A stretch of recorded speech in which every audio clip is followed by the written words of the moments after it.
Hello, everyone. My name is Ben, and you're listening to a daily dose of English. This is a short, simple podcast that you can listen to, every day to improve your English. You can find the transcripts for all episodes and more on benslanguagelab.com. I'm glad you can make it today. In this episode, we're going to be talking about dabbling. So, to dabble, or dabbling, is a relatively common word that you can come across, and it refers to when somebody does a little bit of something as like a hobby or something like that. So somebody might say to you, oh, I dabble a bit in music, or whatever it is. Can you hear my cat meowing in the background? No, he stopped. Okay. Oh, hello, there he is. Anyways, dabbling means that you're not really fully doing something, right? You're just like interested in it. You're looking at it, you're playing around with it, that kind of thing.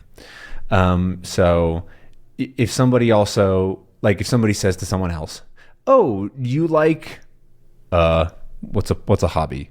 You like to paint? They might say, oh, I dabble, right? I just dabble.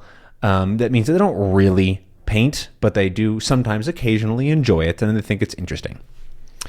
But when I put dabbling on the list, there's a specific kind of dabbling that I'm referring to, and that's in the language learning space. It refers to when you just kind of play around with learning a new language, but don't actually like put a bunch of time or effort into it. So dabbling in a new language means like you learn some words, you watch a little bit of content, you learn a little bit about the language, something like that, but you're not fully dedicated to learning the language necessarily. And a dabbler is someone who does that a lot, right? So a dabbler is someone who learns a lot of languages, or just a little bit, right? They don't really put a ton of time and energy into getting good at one language, or they might, but they might also dabble, right? So some dabblers who might be considered a chronic dabbler is somebody who only dabbles in new languages, who only plays around with them and doesn't really put a bunch of time into one language currently or anymore or whatever it is. Chronic in this sense is like somebody that does it a lot. And chronic is typically actually heard of as a negative context. No, it's used sort of a negative thing, like chronic pain, chronic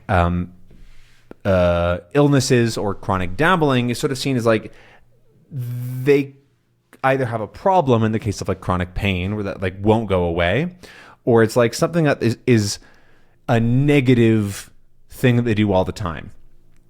It's not literally negative because the word does just mean like forever over time, right? Chronic comes from the root of time, of chronos. But yeah, that's generally how chronic dabbling is seen as a negative thing. It's you should put more time into a specific language or try to actually get good. But that's not necessarily better or anything like that. And that's what I want to talk a bit about today. I want to sort of talk about my experience with dabbling, I guess, and yeah, just I don't know, talk about it a little bit. So I'm not really a dabbler. I don't really dabble in other languages. I kind of put all of my energy into one language and don't really get distracted. I haven't really played around with other languages since I started learning Czech, and I didn't really get distracted from learning Spanish until I was already quite advanced, and then I started with Czech, so I wouldn't call myself a dabbler. Occasionally, I'll like look into some things, but more like about the language. I won't really actually try to learn anything. I'm just kind of curious, right? So I looked into Estonian the other day, or a couple weeks ago now, just because I was talking about it with somebody and it seemed interesting. So I learned a little bit about it, but I wouldn't say that I even tried to learn any single word. I don't know a single word of Estonian. I just was a bit curious about like what are the materials available? What kind of things are difficult about Estonian and that kind of thing. So I wouldn't consider that dabbling because I would not ever say that I'm learning Estonian in this case, but it is the same sort of idea of like trying something out, playing with something. I do actually want to try to dabble a little bit more. I'm going to start trying to dabble. I think next week, actually, now that I'm recording this, there's a specific language I want to dabble and just play around with and see what happens. But I don't want to say anything about it. And I'm curious of like the process of dabbling and like how it might help my motivation or my other languages that I'm learning more actively. And because I think there's a lot of benefit that you can get out of like trying out new things, whether it's new tools, new resources, new like shows or whatever it might be. And so that's one of the things that I'm interested in about dabbling. I want to actually try a couple new tools and some different resources that I haven't really been able to use for Czech, since they don't exist for Czech, because Czech is a pretty small language comparatively. Actually, not even that much smaller than this other language, but it's less supported, right?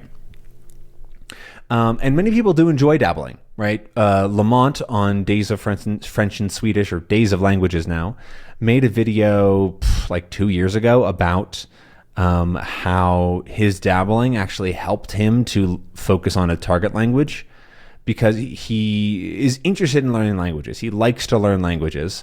And so he always had like an interest in doing something else or new, but he didn't want to be distracted from actually making real progress in a specific language. And so he used his dabbling as like an extra hobby, right? So he had like his main language he was learning, which I think was Swedish at the time. So I think he was learning Swedish as his main language. And then he also had some time he was putting into just dabbling. And there were separate things in his day, on his agenda or whatever. And he said that really, really worked for him, because when he was terrible at these other languages that he played around with, it made him more engaged when he was actually pretty good at Swedish and wanted to just make more progress there, right? So it functioned almost as a motivator, since he could see that how good he actually was getting at Swedish and that the results were paying off. Because if you don't like check yourself, no, that's not what I want to say. If you don't, it's hard to see your progress sometimes, right? People often talk about the a boiling frog. So this is like a thought experiment or an analogy for, imagine that you're a frog and you are put into a pot of regular water, right? You're like, cool, this is great. I'm in water. But then if the water slowly starts to raise in temperature, supposedly frogs don't really notice that raise in temperature, or humans might not, or whatever it is, right? So the idea is that the water is slowly getting hotter and hotter and hotter and hotter, but the frogs don't notice it. And then at some point they start to cook. They start to be boiled in this boiling water, but they never really noticed that they were being boiled. It's like, okay, everything's fine. Wait, hang on, are we boiling? And that's kind of how it can feel with language learning sometimes, where you don't really feel like you're getting better and better and better. And so introducing some sort of check to be like, hey, how hot is this water? How good actually am I at this language? Can be really, really helpful. Right? So if you've ever watched something and you go, God, this is such an easy show, anybody could watch it. I'm not even very good at this language. I'm just guessing what everything means. And I've thought that many times when I'm watching things. And then I actually like think about it and I sort of look at what's being said. I go, oh no, I am actually understanding this in a way that a person who's not learning this language could not do. Like I am actually doing something that is not easy and that is cool. Or in the case of like dabbling, you play around with a language that you're terrible at, and then you do the same thing or a similar thing in the language that you're okay at, and you go, oh, it's okay, right? So in this case, you might listen to a short, simple podcast that you can listen to every day to improve your French and go, wow, that was really hard. I didn't understand like anything. And then you come back to this podcast and you realize that you can understand pretty much everything, or maybe 80%. 90%? I don't know. How good are you? Or how good is your comprehension of my simple podcast here? I'd be curious to know. Do you understand everything that I say, or do you understand just most things? Do you understand all the words, but then there's just some new words that you don't know? I'm very curious to know what level your English is, I mean, your comprehension. And this is not a judgment by any means.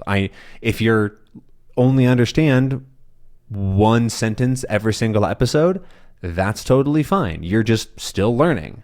I'm just sort of curious to know what people's level are, what? I'm curious to know what people's level are who listen to this podcast. No, I'm just curious to know the level of people who listen to this podcast. There we go. That's how you say that phrase. And so, yeah, put down in the comments below how much you understand of these podcasts, just because I'm curious. But that's everything for today. I hope that you enjoyed and maybe learned a little something. If you are a dabbler, you can also add that to your comment and be like, yeah, I also like to learn German or whatever it is. But that's everything for today. I'll see you tomorrow. Bye.